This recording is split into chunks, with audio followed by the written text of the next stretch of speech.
Hello. Hello. We are back and it is the 30th of March. So we are on day 10. 10 days into lockdown. Hello.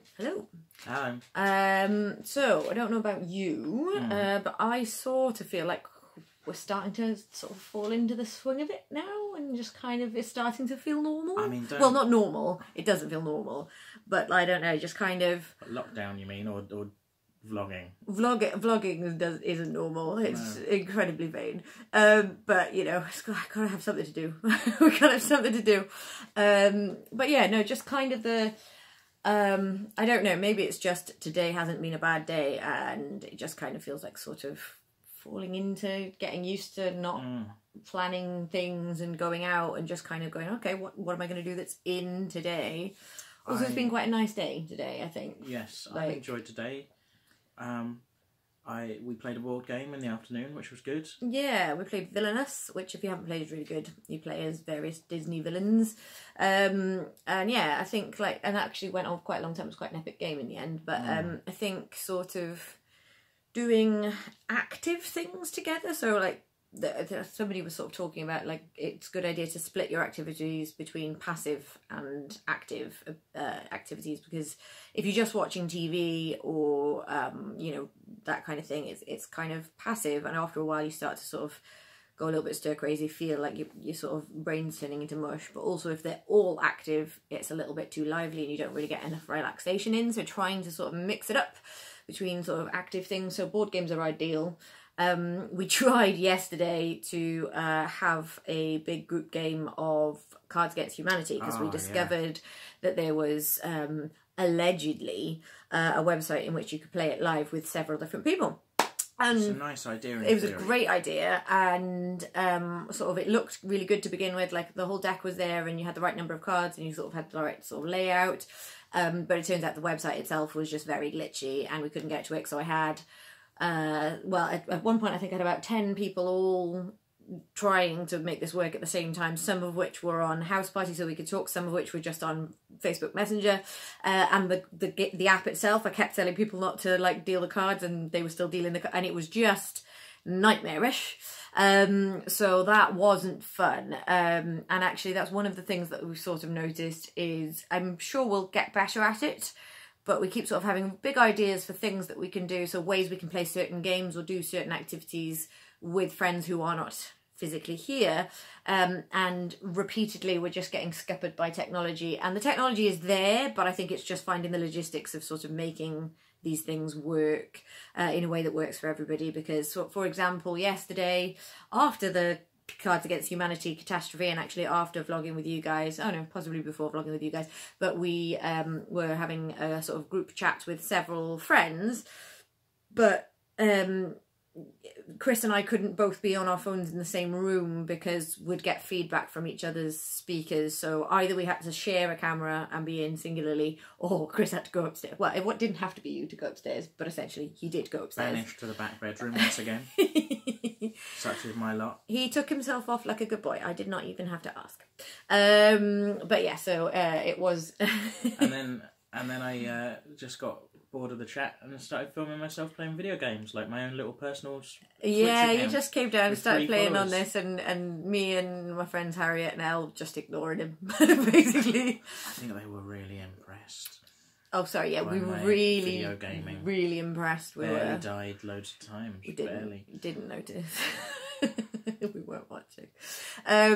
But yeah, so there's things that are a little bit frustrating, but I think as time goes on, we'll get a bit better at those sorts of things. A couple of times, sort of, there's been a couple of different pub quiz things that I've struggled. Normally, I'm in a pub quiz team. We're in a pub quiz team with my mum, but my mum's not super into her tech, so trying to sort of remotely tell her what settings she needs to change so that she can hear things and stuff, whilst trying to also listen to questions in a pub quiz, etc., starts to make you want to tear your hair out, and actually make something that's supposed to be quite fun become quite stressful quite quickly, which is a shame, because I think we're all clamouring to find a way to sort of still socialise. But the one thing that does still work is if you're just in a group chat and you just chat to each other, that we can still do that. I'm sure also we can probably get in on like charades and stuff like that. Could be quite fun. Things that are sort of traditional party games that you don't need sort of a deck of cards or sort I of think things. Scattergrease is going to be good. Scattergrease should be good. Yeah, we've got a few games that I think will work. We just have to sort of work our way around doing them. But yeah, like, so today I think like getting up, you like potted about while I was still in bed, as is standard. But then when I eventually sort of did emerge, we sort of played a board game for a while, and then you went out with the dog, and I installed a new game which I played for a while. And today did not feel too bad. Today felt quite. One thing that was frustrating was we decided we were going to treat ourselves to a takeaway delivery. And then it turns out that almost every takeaway locally is closed or has run out of stock, or basically everything's a little bit thick. I guess everybody's ordering takeaway because they can't get to the shops, but that obviously some of those staff for those various takeaways are off because they're self-isolating or whatever, and also there's just higher demand than normal, they don't have enough drivers, etc. So even with the sort of like, oh, it's okay, I can get a takeaway, they're still running, yeah, but they're spread quite thin. So that we sort of had several plans and several choices and had to sort of go, okay, like, let's just find a place that is open and then we'll go from there. Well, we did try, we rang a pizza place, which I won't name, but we rang them up and the guy said, how can I help you? Like, and I said, oh, brilliant, pizza! can I get pizza? He said, no, we're shut, we're out of stock, right? And I realise these are difficult times and people are adapting and everything, but if you ring a pizza place, like, there was a moment of hope, wasn't there? Yeah, don't answer the phone saying, how can I help you? Because if you can't provide pizza, there's literally nothing it should else be I like, want from hi, you. I can't help you. Yeah. Hi. Sorry. Immediately. It's difficult. I don't want to be too harsh on anyone. Everyone's adapting, but yeah. It's all a bit weird, and yeah, everybody is sort of adapting and it's all going a bit wrong. But like, I guess everybody's making the best of it. I think 10 days in is sort of the point at which it's starting to feel like I'm not sort of feeling like quite such a spare part. It sort of feels, it's really weird not to be like, because obviously there's no work for me to do for work. Like now, like every now and again I'll get an email that I have to respond to and a couple of very minimal bits of admin, but like what I would previously do in downtime would be stuff to generate sales, but obviously I don't know when people can come, so I can't really be doing that. Also I can't really be spending money on sort of bits and bobs that we need to improve the games or decor and stuff, because I don't know when money's going to be coming in. I have to kind of be penny pinching a little bit. So it's very quick that the amount of work that I have to do has dried up, even though literally like a week before this I probably said that my to-do list was an arm, like as long as my arm, but that is reliant on there being business coming in while I get those jobs done. So that's weird, and it's a strange adjustment. My phone not ringing for days on end is weird, because I'd normally be all calls to work would get diverted to my mobile, so I'd be answering calls wherever I was all hours of the day and all days of the week, and I don't think my phone has rung for days except for like personal calls, so that's weird, and adjusting to that feels strange, because that sort of, it kind of, I think, because previously if you're ever doing anything quite self-indulgent, like sort of playing a game for hours, there'd be a sort of sense of guilt because you're like, oh, I probably should be doing something a bit more productive. Starting to let that go. Starting to be like, it doesn't have to be productive, it just has to keep me entertained for a bit. So there's loads of productive things I could be doing. The house could be tidier and cleaner and all sorts of stuff, and I could be sorting out the cupboards. But like, I think we're in this for the long haul. Let's save some of those big tasks. Which is like, it's no, well, I'm not asking you to do them. I will do them. It's fine. But yeah, it's just sort of like getting out of that habit of I have to be doing something productive or I should be doing something more worthwhile. It's sort of weird to sort of get to the stage where you're just like, I don't have to worry about whether it's productive or not. I just have to worry about whether it keeps me in the house, and that's the main thing that they do keep sort of saying on telly, like, the best thing you can do for the country right now is stay in. So if I'm feeling unproductive, I just remind myself, hey guys, I might be saving lives by sitting on my arse. Actively staying indoors. Actively staying in. Long periods of time, not even leaving the bedroom. There's certain, I've taken to sleeping about 12 hours a day now, which I think was always the dream anyway, but I've never been allowed to do it. But like now it's just like, I'm going to bed at silly o'clock in the morning, and getting up mid-afternoon. It's really bad. But I think that's just my natural, like, that is what I fall into if I don't have to sort of if I don't have to follow normal routines that normal human beings have. Because that's one of the things they keep saying is like that's some of the advice you hear is try and maintain a routine. But I kind of feel like we naturally are both quite nocturnal people anyway, and it feels maybe we just need to adjust what our routine is a bit. Yeah, we still have our own routine, but it seems silly to have to get up in the morning at a set time when there's nowhere to be. That's never been my forte anyway.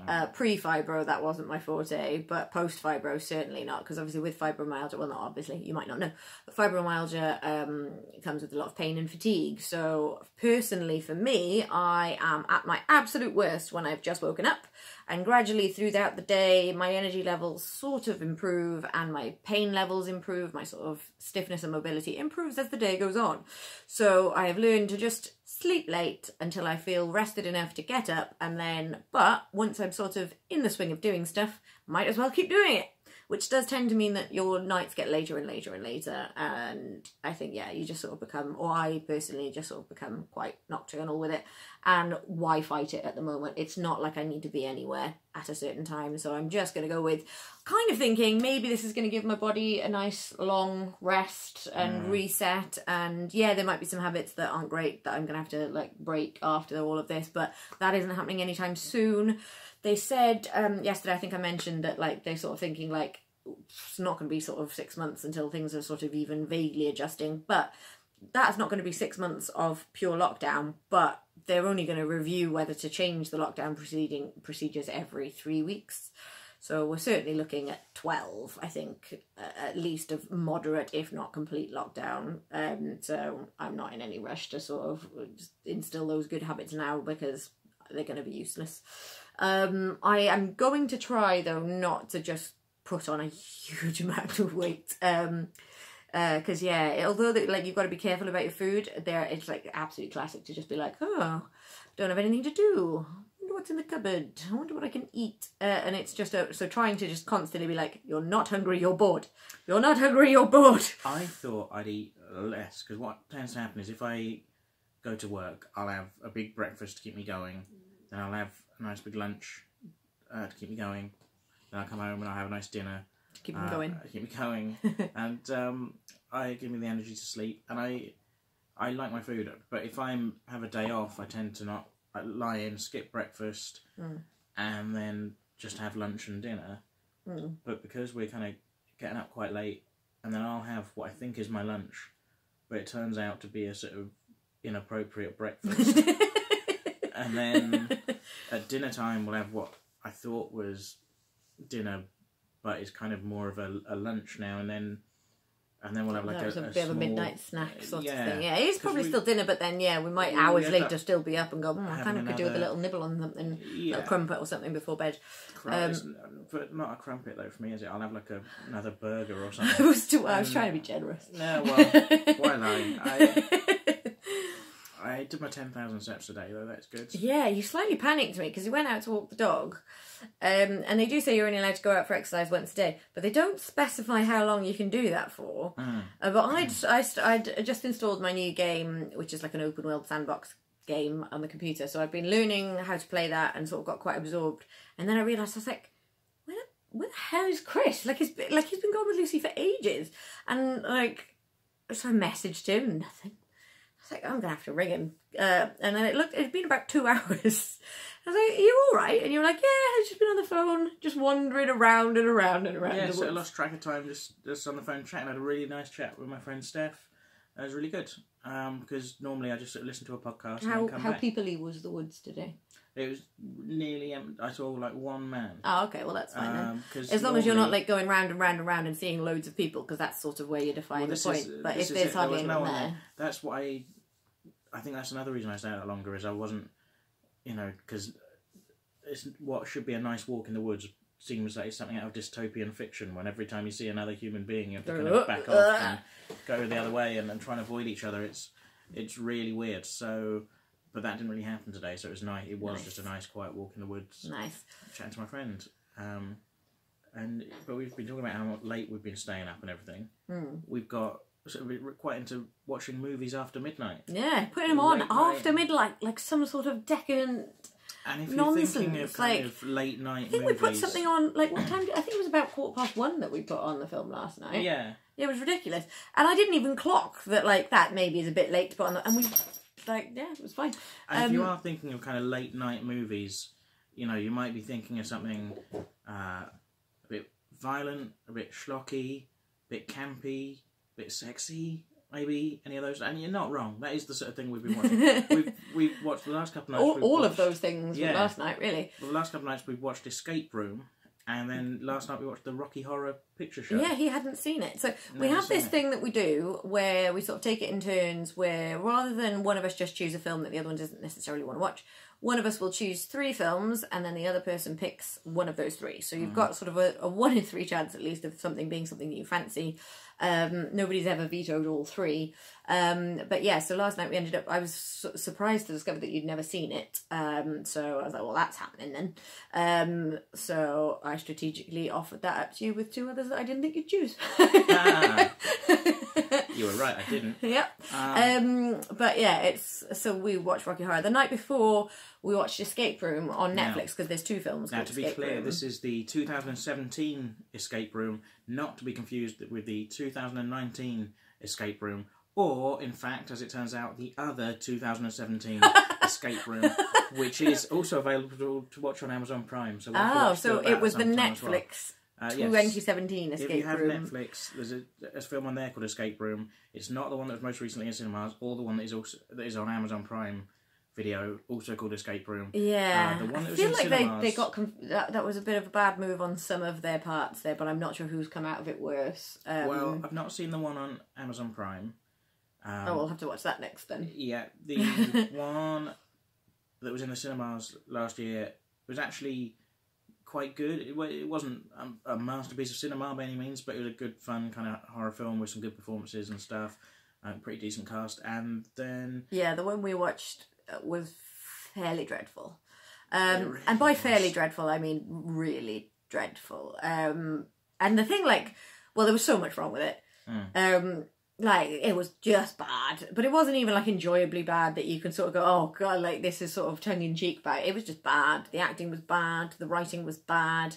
As an escape room owner and player, I was getting so annoyed with because the puzzles were either just arbitrary and meaningless and just, like, or they were meant to be, like, they were meant to seem really tricky, but it was just, like, it just did not ring true. And I'm just looking at it going, that prop, you wouldn't trust an escape room player with a prop like that. They'd break it as soon as look at it. Like, just going far too practical with it. But yeah, it was just fairly stupid. But even if you don't have a sort of working professional knowledge of escape rooms, it's not like... going like, that's not a satisfying puzzle. It's not like when a doctor watches a medical drama and goes, oh, well, that would never happen. And everyone else is going, oh, shut up, I love this show. It didn't feel like watching an episode of Sherlock where you're like, oh, that's clever. Oh, I like, there was no satisfying, oh, that's a good puzzle. It felt like the puzzles were just, we got a crowbar in something here. The characters were badly written, the dialogue was bad. The performances were bad. Yeah, I literally did not believe that any of the characters knew or cared about each other whatsoever. None of them were sympathetic. There were some random bits of writing which you thought, well, they've so pointedly drawn attention to that, and then it just never come up again. Like, I'm just like, what? Why was that there? I think I clocked within the first 30 seconds who were going to be the first 2 to die, and who was going to be the last but one, and I got that straight away. Yeah, it was very formulaic, but just not done well. And I love horror films, and they don't have to be good. They don't have to be well acted, actually, because sometimes that's quite funny. But I do like the writing to at least be decent, and it wasn't. It was fairly shocking, but in a weird way, I did enjoy the experience overall, probably because I was quite enjoying ripping into it. But yeah, it was so bad it was bad. Entertaining. Yeah. Not so bad, nor so entertaining as The Room, which is a film that this one has yet to see. I have not seen it yet. But she vows for the vlog that she will watch it imminently so that we can Don't review make that. I have promised to you, don't be bringing these guys into it. Yes, I know what you think about The Room. Right, he's been trying to get me to watch The Room me privately for ages, and the trouble with... I'm open to, like, watching new things, but the trouble is you've sold it to me as literally one of the worst films ever made and it's terrible. And I was just like, no, I'm never going to be in the mood for that, am I? Like, no, but it's so... You know how you enjoyed The Escape Room? You know, like someone goes, oh, let's go to this restaurant. It's really bad. The food is awful and the service is dreadful. Let's go. It's really funny. Like, no, let's go somewhere nice. That is what it feels like. Well, you can eat something nice while we're watching it. Okay. That was the crux of my issue there. But you know how we enjoyed The Escape Room film, even though it was awful? This is like that, but more so. So it's better, more enjoyable to watch. It's more enjoyable to watch, even though it is even worse. Right. Okay. All right. I will watch it. Okay, so we'll report back on that tomorrow night. No, I will not watch it tonight because I'm going to try and actually go to bed relatively... Well, not early. It's already not early. And I've got to get this up on... Let's not rule anything out, that's all I'm saying. Because online before I go to bed. But stay up and have some drinks and watch a film. Okay, that is how most days are going. Yeah, I haven't had a drink yet today, and I could not have a drink, but then who knows what will happen after I get off with you. No, not... I was going to say get off the phone with you, but I'm not talking to you on the phone. Listen, I am filming you on my phone. Maybe run the words through your head before you say them out loud. I'm going to get off with all of you once before I get bed. off with you. Not you. It's the pedantism. I can't do it. Yeah, yeah, it puts me right off. I think you mean the pedantry. Yeah. So I fed that to you. Yeah, you're welcome. That's what she's telling us now. Right. Anyway, but yes. The other film we saw was the Rocky Horror Picture Show. Yes. What did you make of that? Because I've seen that many times. I love it. It is silly. It's very silly and very camp. Well, it's very camp. You saw that, right? She said, "What did you think of it?" Because I've seen it many times and launched into her own opinion. Just camp and silly, but very enjoyable. You are, but that's hardly the point right now. So, we watched Rocky Horror Picture Show. What did I think of it? Okay, I really enjoyed it. It was a film from 1975. Oh, crikey. Based on a stage show from 1973. Oh, he's done his research on this. I have. All of the music is in a very kind of 50s rock and roll style, but a little bit kind of camped up and amped up, and I really liked it. It was kind of what was going on in pop music at the time as well, because you had glam rock and John Lennon kind of looking back to the influences of his youth and things, and a lot of people just kind of doing kind of amped up versions of kind of 50s rock and roll, and I really like all that sound.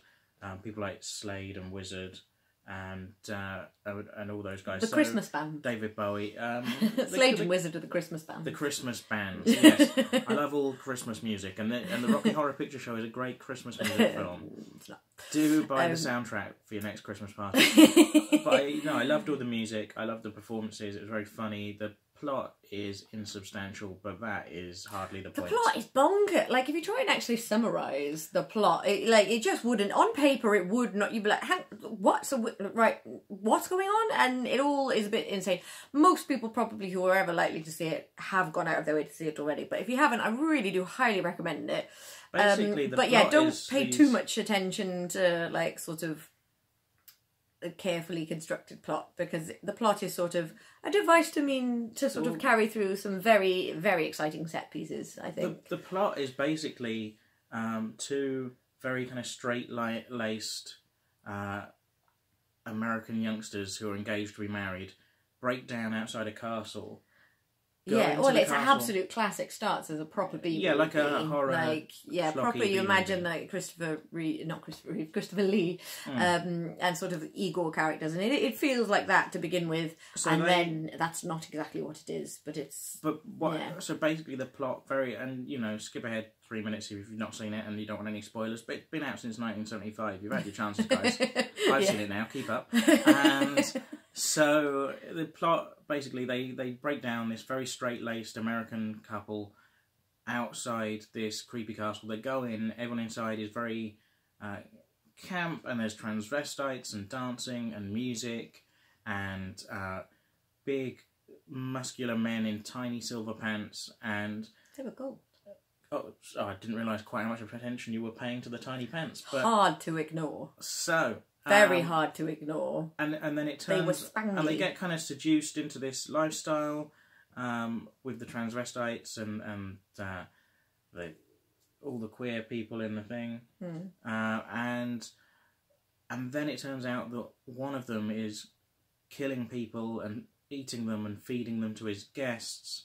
And turning people into statues. Like, I mean, basically, I was thinking about it. It could be, like, the exact same plot as a sort of propaganda movie by some sort of it could be very anti-LGBTQ Christian group, yeah. LGBTQ. Except that if it was a propaganda film against homosexuality by a sort of horrible 70s right-wing Christian group, they would have made it a lot less charismatic. The music would have been awful. It would have been Christian rock. Yeah, I had the dancing would have been very poor and very confusing feelings about Tim Curry in that. But I think I did.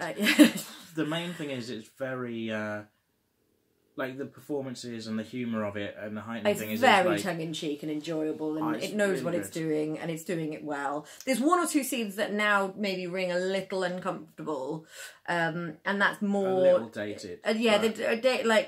There's a couple of seduction scenes, and it's a little bit like. Hashtag me too. A little bit like she'll say no for a while, but then eventually she'll let you. And I was like, well, that doesn't really that hasn't really dated very well, but 1975. So yeah, I think maybe we'll have to leave Rocky Horror there just for now, but I do recommend you go watch it. Yeah, we're running out of time because we haven't talked about the real world at all today. I was liking that. I've been wanting to sort of talk about this one heartwarming, lovely. Yeah, I told you it was a sexy but wholesome story yesterday. So as you've sort of gathered, and if you haven't gathered, then where have you been? But the NHS is obviously struggling a bit to deal with everything right now. And the main thing that seems to be talking about is, as well as sort of capacity in sort of intensive care units and things, is actually they just don't have enough provisions for personal protective equipment. I've banged on about this before. Well, everybody sort of, there's a big drive going on. I think James McAvoy has donated 275 grand to just help them get masks quicker and stuff. And so everybody's sort of been clamouring for protective equipment and bemoaning the fact that they don't have enough, because they should have enough and they should have been better prepared for this. So rather than go on to the sort of negative side of that and tell off the NHS and tell off the people who provide them with stuff, there is a very nice story that there's a very niche little part of the internet where there are people out there who have a fetish for people in medical outfits and sort of medical settings. So nurses, scrubs, doctors, that kind of thing, and they've just got stethoscopes, probably. The medical supplies. The medical supplies, basically medical setting stuff. Whatever your kink is, I'm all for it. That is fine. So there's a very specific website. I think they're called MedFet or something, but I don't want to paraphrase their name. I'm sure if you Google the story, you'll find it. But basically, they've got loads of medical grade authentic equipment because people like to have the real stuff. So they don't want them to have like sort of sexy nurse outfit. They want actual stuff that looks like somebody who works in a hospital might actually wear it. So they've just bought in, they supplied the real deal. So they've got loads of this stuff. And the NHS doesn't. So they have very kindly donated their entire stock. So there's a whole business that's probably got several, possibly even hundreds of thousands, but many thousands of pounds worth of stock, which they have donated to the NHS free of charge. It's got them quite a lot of PR, I guess. But the thing that I sort of love about that is it's kind of a really wholesome, lovely thing to come out of quite an innocent but niche fetish. Well, because there's a lot of different kinks out lovely. there, and some of them don't get talked about very much, and it might even be a bit embarrassed if you're into something a bit unusual, but who knows? It could be that one day could save the world. The fetish that you have, the thing that you're into, could save. I mean, probably not. It's probably just this medical supplies thing, but we don't. You never know. I would never have guessed that sort of a kink website was going to save the NHS. There's a catch just appeared. Because he's a kinky bugger. Yeah, it's all the talk of. But basically, we've decided that tomorrow night, and we're announcing it here first. We're expecting it to spread across the internet. we're going to stand at our windows or our doorways and just do a round of applause and clap for anyone who's ever had a wank about a nurse. We are announcing this here first because we knew about that. Going to be trending on Twitter, I should imagine, in the next couple of hours. That's just made me think. There's a nice little closing point, though. Yes, go on. Yes. You know that on Thursday was the clap for the NHS. Tonight there was supposed to be a clap for the Tories, clap for Boris and how well they're doing. Gladly, I'm happy to report, didn't hear a peep. No. We obviously did not join in, but I heard nothing. Nada. Fuck those guys. Yeah, he's not having it. Doesn't want to be on film. No, I'm very shy about it. So I'm glad that my neighbours aren't a bunch of raving Tories. And I hope people don't clap for Boris. Boo for Boris. Oh, and another great thing that we've heard. I shouldn't say great because I shouldn't wish illness on anyone. But Dominic Cummings has now got symptoms of COVID, and it couldn't happen to a nicer guy. So we are over the 30-minute mark. Hey, fingers crossed for you. Herd mentality. Herd immunity. It'll save you, Dom. Boris. Yeah. Oh God. Oh, wouldn't it be a beautiful justice though if he is the percent? Like, no, that's not the sort of thing we should be putting out there. I'm just saying but it would a conversation be we should have privately off camera. Sort of, kind of, just. Well, I'm just saying. And on that note, so stay well, look after each other, and don't be Dominic Cummings because he's rubbish. Bye. Bye.